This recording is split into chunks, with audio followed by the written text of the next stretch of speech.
making funny noise, so we went back to the airport, but they fixed it. Well, we're proof that they fixed it, because we got back in the plane and here we are. But so, I really appreciate people waiting around and all of that, because this is an important issue. I'm joined by May, and we'll try to get it done quickly, although it's a serious issue, obviously. We have our great mayor, Sean Ryan. Sean and I know each other. We work together on many things, but this is the first time I'm seeing him officially as mayor. So congratulations. Thank you so much. We have Paula Kavanik-Spiro. She's the director of the Brave Trauma Center. Elizabeth McPartland, president and CEO of Child and Family Services. Kelly Diane Galloway, founding director of Project Mona's House. And Suzanne D'Amico, the Western New York Foundation Director of Development. So I thank all of you for being here, and I apologize again for my tardiness, as Miss McGowan would have said in the second grade. Charles is tardy. Okay. Okay. So, today we're here to do something simple and long overdue. Today I'm announcing that Virginia's law, new legislation that would end the statute of limitation barriers that have kept survivors from justice far too long. Because justice should never expire, and yet this law kept people from getting justice. And that's why we want to get rid of it. Because for survivors, like the brave people standing with me here at Brave, well, these are not survivors, but because of the people they represent here at Brave, healing does not run on a government clock. In 2023 alone, Erie County reported nearly 6,600 domestic violence victims, a nearly 30% increase since 2020. Many more go unreported for years because of the pain that people go through. This is such a traumatic experience that you can't expect people after a certain amount of time, oh, I'm all healed, I'll come forward. So if there was ever a law where the statute of limitations should not apply, it's this one. The numbers represent real people, women, neighbors, children. The legislation I'm introducing, Virginia's law, exists to empower them because silence cannot be the end of the story. The bill is named in honor of Virginia Giuffre, one of Epstein's early accusers. I was just with her family last week and many other Epstein survivors because this law is needed to ensure we can continue to pursue justice. We all know that for years, survivors of Epstein's abuse were ignored. They were doubted, silenced, dismissed. But when the truth finally came out, even when the world finally listened, too many survivors were told by the law, it's too late. Your justice has expired. Not because the harm wasn't real, not because the abuse didn't happen, but because the system ran out the clock. That's not justice. That's a system that protects abusers by waiting survivors out. The new bill, Virginia's law, changes that because Virginia's story and the story of survivors standing here today demands not merely sympathy, but action.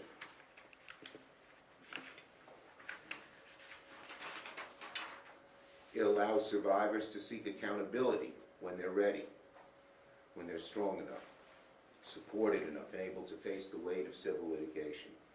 It makes clear that abusers and those who enable them cannot escape responsibility for running out the clock. And it recognizes something survivors have already known. Time does not erase pain and does not erase harm.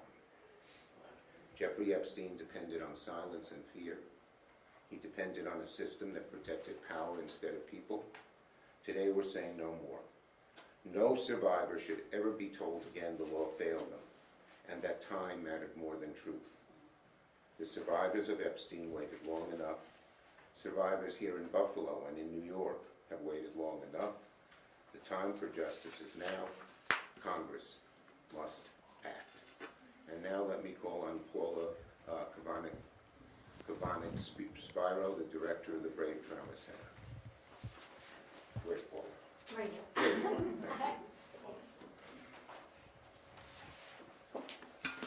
Need my glasses. so I apologize. Good afternoon, and thank you, Senator Schumer, and guests for being here today. I want to especially thank my team at Brave that relentlessly supports our clients in what is often the most difficult time in their lives. This truly takes a group of incredible humans that I have the privilege of working with every day. So my name is Paula. I'm the director of our region's only trauma recovery center, one of 4 in New York State. I stand before you as an advocate for survivors of sexual assault and human trafficking. The proposed federal legislation, known as Virginia's Law, recognizing something that us in trauma work understand deeply. Healing is not linear, and it does not follow a legal timeline. Sexual abuse and trafficking profoundly impacts both the brain and the body. At Erie County Medical Center, our doctors and nurses work every day to treat the visible injuries. Yet long after those wounds have healed, survivors often continue to struggle with the lasting effects of trauma. These crimes frequently result in post-traumatic stress, disassociation, shame, self-blame, and fear of retaliation. Survivors may need years to process what happened, feel safe again, or build enough stability to even consider legal recourse. At the Brave Trauma Recovery Center, we have the privilege of walking alongside our survivors in that healing journey. Through comprehensive trauma-informed care, including therapy, advocacy, safety planning, and connection to medical and legal resources, we support client recovery. There's no single path or predictable timeline from healing from these violent crimes. Often only after survivors regain a sense of control of their lives can they even consider pursuing civil justice. That is precisely why Virginia's law is so vital. By removing time limits for certain civil claims related to sexual abuse and human trafficking, this legislation acknowledges what trauma science and lived experience have shown.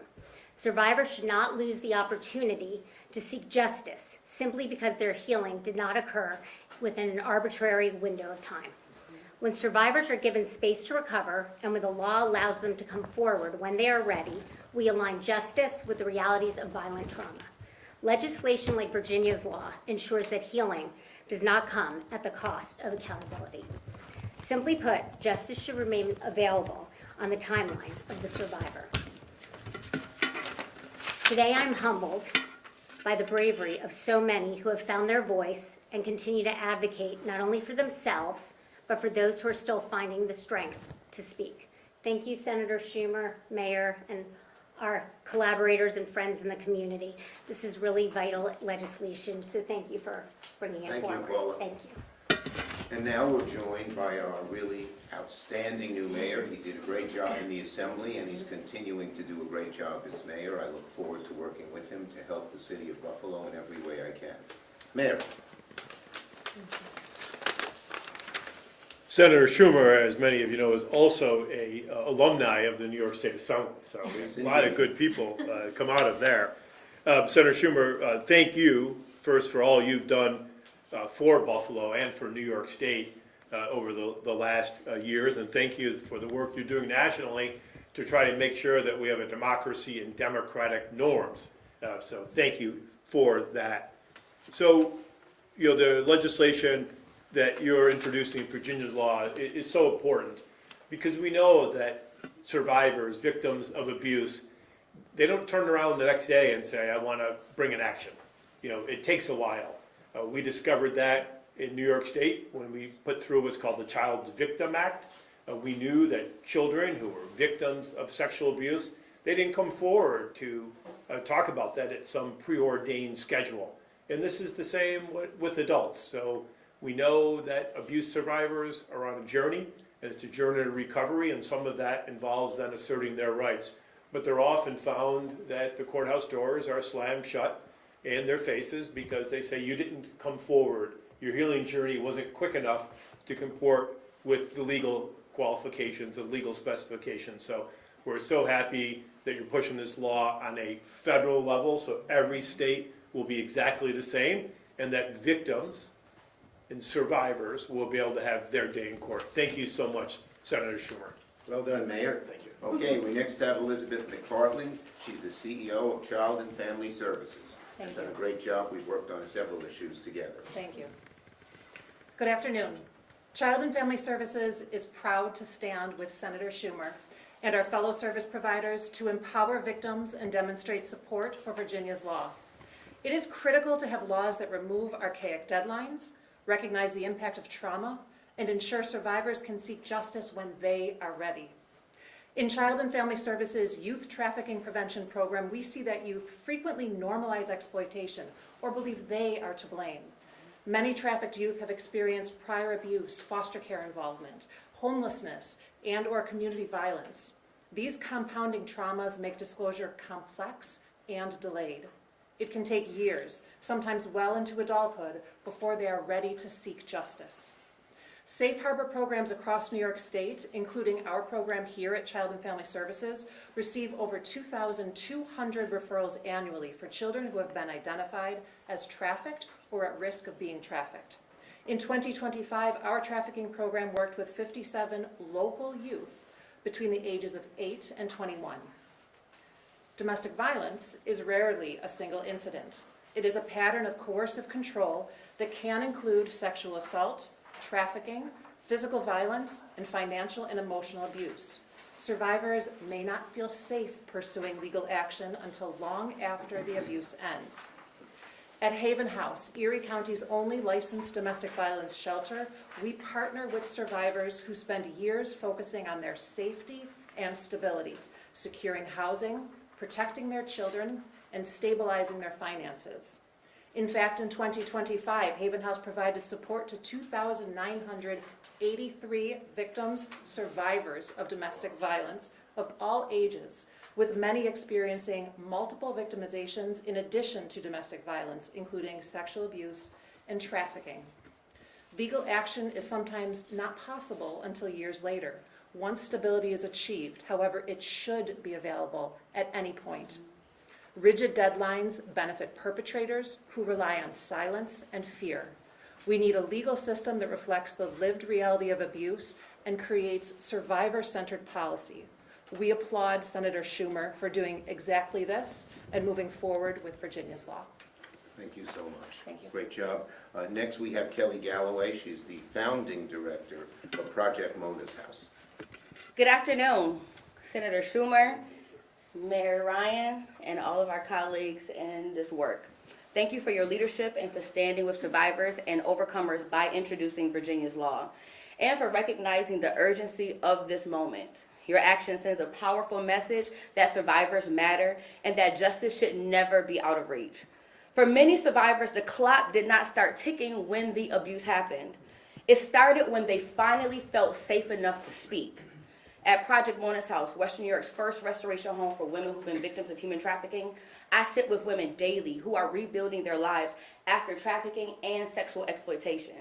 These women that I do life with, they're working women, they're parenting, they're healing, they're learning to trust again.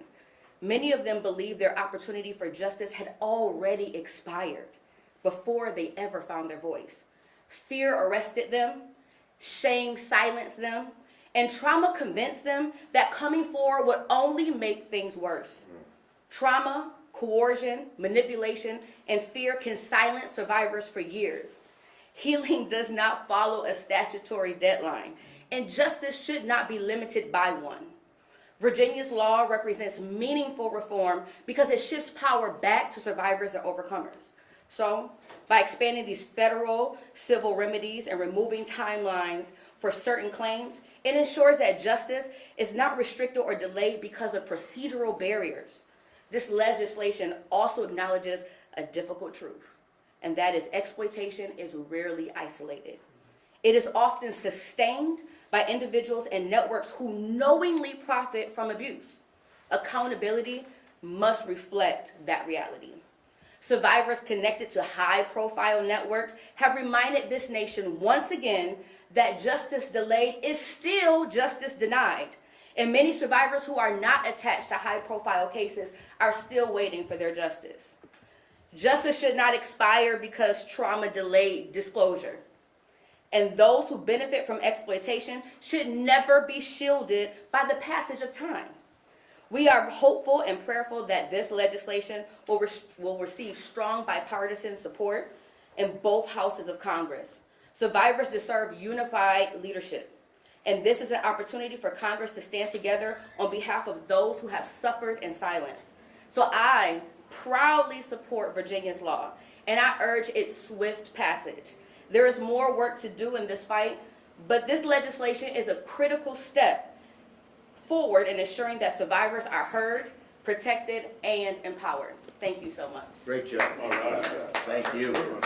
And our last speaker is Suzanne D'Amico. She's the Western New York's Foundation Director of Development, the Women's Foundation of Development.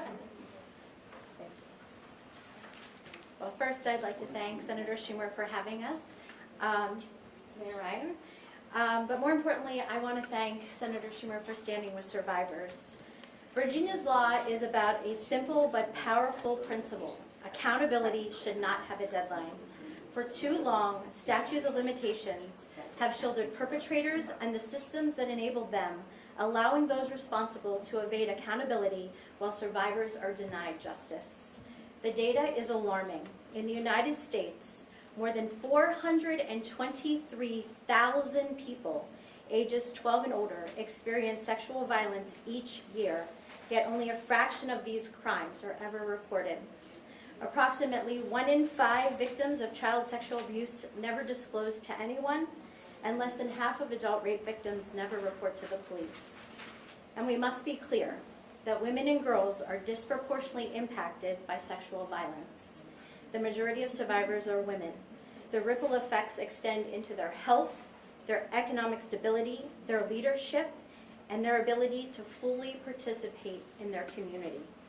At the Western New York Women's Foundation, we see firsthand how trauma affects women across all stages of their life, from adolescence to adulthood, from the workplace to home. Sexual violence is not just a personal violation, it is a barrier to equity. The trauma and barriers to reporting sexual violence are unique. Many survivors need years, sometimes decades, to process what happened to them or feel safe enough to come forward. Shame, fear, financial dependence, power imbalances, and institutional silence often keep survivors quiet long after that legal window has closed. Virginia's law recognizes this reality. It acknowledges that healing does not follow a legal timeline. Survivors deserve the opportunity to seek justice when they are ready, not when the system says time is up. At the Western New York Women's Foundation, we stand with survivors. We stand with you. Thank you. Accountability should not expire. Justice should not have an arbitrary deadline. Okay. Questions? I know we're running late. Yes. Senator Schumer, Sandra Tan with the Buffalo News. So given that the Republicans currently have the majority in Congress, do you have any bipartisan support for this law? Yeah, we're trying to get bipartisan support. We just introduced it, myself and a Democratic congresswoman from the House, and she's working hard in the House, I'm working hard in the Senate. We expect this will be bipartisan. We know New York State had done lookbacks, and probably the Yes, senator knows yes. that over there. Would this set a national standard now for other states, basically? Yes, Ron, sorry. Yeah, yes, that's exact, I'm not supposed to say his name, I guess. But he's a good reporter, you know. Yes, it does two things. One, it sets a standard for the whole country. And two, it deals with many different kinds of abuse. Different laws single out specific kinds of abuse, but this is broad brush. Okay, any other questions? Okay, then we're gonna, yeah. I'm sorry, on a related matter, did you have any thoughts or comments regarding Pomani's testimony today? I didn't hear her testimony today, I was on that airplane. Yes. But she's been awful in this regard. And in terms of the Epstein files, she has withheld, she has not told the truth. The whole truth must come out. Okay. Senator, what would you say to a young TSA worker right now, or somebody in the Coast Guard, or FEMA, when they keep seeing these shutdowns, it makes it exceedingly hard for them. Isn't this, in a way, a disincentive to go to work for the federal government? Well, let me just say first, what has gone on in the cities of our country is an absolute disgrace. We have rogue forces who don't believe who don't obey any of the laws that say the Buffalo Police Department or the Erie County Sheriff Department would have to. They have roaming patrols. They can go to your house without a warrant and knock in your door. Then Senator, with all Okay, due can I respect- just finish, Ron? Okay. Okay, it's really important that because this is the nub of it. They say they want a secret police with masks. So how do we solve this problem? It's very simple. American people are asking our Republican congressmen and senators, just go along with what we are asking, which every police department has. Rein in ICE, end the violence. If they went along with that, we'd fund the whole bill and everyone would be taken care of. But Senator, as you well know, ICE and CBP, they're funded. They have funding. Yeah, This but- is hitting the rest of. But our legislation says that previous funding has to obey the guidelines that we're proposing. Right now, it doesn't, and they can do anything they want and continue this brutal, thuggish behavior across America. The American people are on our side. Republicans are asking their colleagues, why do we want secret police? Why should you be allowed to barge into someone's home? Why is there no standard use of force? You've seen the pictures? They pull a woman out of a car and just beat her up? That wouldn't happen in Buffalo. That wouldn't happen in Orchard Park. That wouldn't happen anywhere else. This is a rogue force that must be reined in. And we're saying, once they do that, we'll pass everything. There's a reporting Thank you. here that there's no negotiations going on. That's not true. We are negotiating. So what's the end game here then? The end game is to get done the things I said. No rogue patrols. Real accountability that if someone does something wrong, they're prosecuted. And above all, no secret police, no masks. But should federal workers have to suffer while you cannot work this out? The bottom line is they should ask their Republican senators and congressmen, because everyone believes we have to do this. We don't want anybody to suffer, including victims of this violence. Thank you, everybody. We're heading to Rochester. We're late there. Thank you, Senator Schumer. Thank you. Thank you so much. Thank you. Thanks, everybody. Good interchange, Mr. Ron. And yours. So there are negotiations. Yeah, the negotiations are ongoing, but thus far, should I say that? I'll say it right here. The negotiations are ongoing, that's good, but so far, the Republican answers to the very simple things that every police department has to observe have been inadequate and insufficient. Okay, thank you. Mr. Mayor? I'm not going anywhere. Yes. Okay.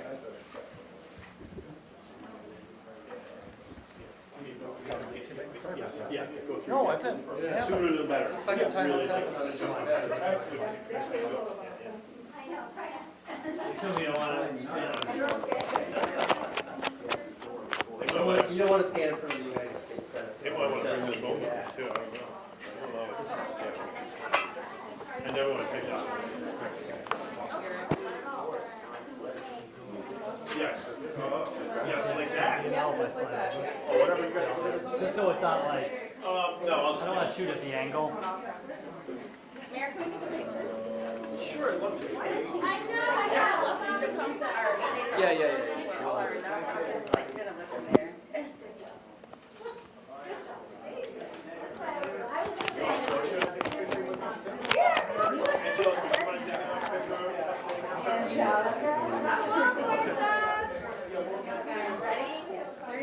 Ron, do you want to go in front of me?